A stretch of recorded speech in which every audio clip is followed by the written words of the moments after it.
రాష్ట్రంలో ఎన్నికలు వాలంటీర్లతో అలాగే గ్రామ సచివాలయ సిబ్బందితో నడిపిస్తున్నారని చెప్పి ఈరోజు చంద్రబాబు నాయుడు వెళ్ళి ఎలక్షన్ కమిషన్కి ఫిర్యాదు చేశారు. అలా కాకుండా పారదర్శకంగా అంటే టీచర్లని మిగతా వాళ్ళని పెట్టి ఈ ఎలక్షన్స్ జరపాలని చెప్పి ఫిర్యాదు చేశారు. అయితే ఈ అంశం మీద మనతో మాట్లాడడానికి మంత్రి జోగి రమేష్ ఉన్నారు.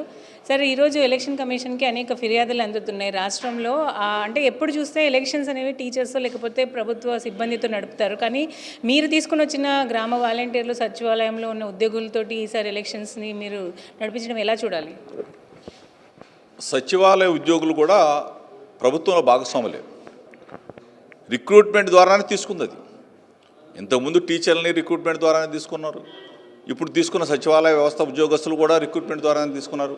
అంతేగాని మా ప్రభుత్వంలో తీసుకున్న సచివాలయ ఉద్యోగులు రిక్రూట్మెంట్ ద్వారా తీసుకున్న వాళ్ళ మీద కక్ష కుట్ర అలా వాలంటీర్లు బాగా సేవ చేస్తూ ఉంటే వాళ్ళని తీసేయమంటాడు. సచివాలయ ఉద్యోగస్తులను నేను వస్తే తొలగిస్తానంటాడు. అంటే నువ్వు వచ్చేది లేదు చచ్చేది లేదు కదా చంద్రబాబు నాయుడు. ఇది కావాలని ప్రభుత్వం మీద గౌరవ ముఖ్యమంత్రి జగన్మోహన్ రెడ్డి గారి మీద బురద జల్లే కార్యక్రమానికి చంద్రబాబు నాయుడు శ్రీకారం చుట్టాడు. ఎలక్షన్ కమిషన్ దగ్గరికి వెళ్ళి ఏం చెప్తారు? మేమే చెప్పాం. ఏం చెప్పాం? తెలంగాణలో ఓట్లు ఉన్నాయి, ఆంధ్రప్రదేశ్లో ఓటు ఉంది. 2 ఓట్లు ఉండటం సబబు కాదు. ప్రజాస్వామ్యంలో ఒక్క ఓటే ఉండాలి కాబట్టి ఒక చోటే ఒక ఓటు ఉంచమని చెప్పేసి మేము కంప్లైంట్ చేసాం. అంటే ఇప్పుడు టీచర్లకి అంత వర్క్ ఏముందని ప్రభుత్వం అంటుందండి. టీచర్లకి వేయలేము ఎలక్షన్ డ్యూటీకి అని ఎందుకు చెప్పారు? ఎక్కడ ఆ మాట రాలేదే, ఆ మాట ఎక్కడా లేదే. సచివాలయ ఉద్యోగస్తులు కూడా ఎలక్షన్ ప్రక్రియలో పాల్గొంటారు, 100% పాల్గొంటారు. వై ఏపీ నీడ్స్ జగన్ అనే ప్రోగ్రామ్ని కలెక్టర్ల ద్వారా కూడా చేయిస్తున్నారని కూడా ఆయన ఫిర్యాదు చేశారు. అంటే ప్రభుత్వ కార్యక్రమాలను ప్రజల్లోకి తీసుకెళ్ళటం తప్ప చంద్రబాబు నాయుడు? నీకు చేతగాని నువ్వు చేయలేని పనుల్ని మేము మా పథకాలని మా స్కీముల్ని ప్రజల దగ్గరికి తీసుకెళ్తాం. తప్పేంటి?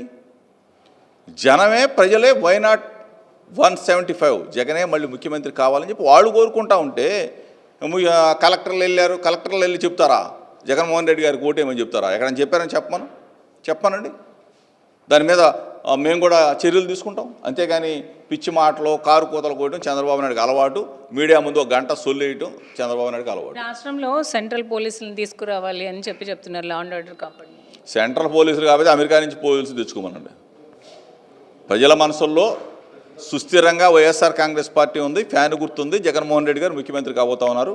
సెంట్రల్ పోలీసు కాబట్టి అమెరికా నుంచి తెచ్చుకోవచ్చు. తెలంగాణలో ఎన్నికలు చాలా సున్నితంగా జరిగాయి. అలాంటి పరిస్థితి ఇక్కడ లేదు. ఇప్పుడైతే అలాంటి పరిస్థితి రావాలంటే చాలా యాక్షన్ తీసుకోవాలని చెప్తున్నారు. సో అలాంటి పరిస్థితి సృష్టించడం మీరు ఎందుకు అలాంటి పరిస్థితి ఇక్కడ కల్పించట్లేదు? అసలు ప్రజాస్వామ్యం ఇది.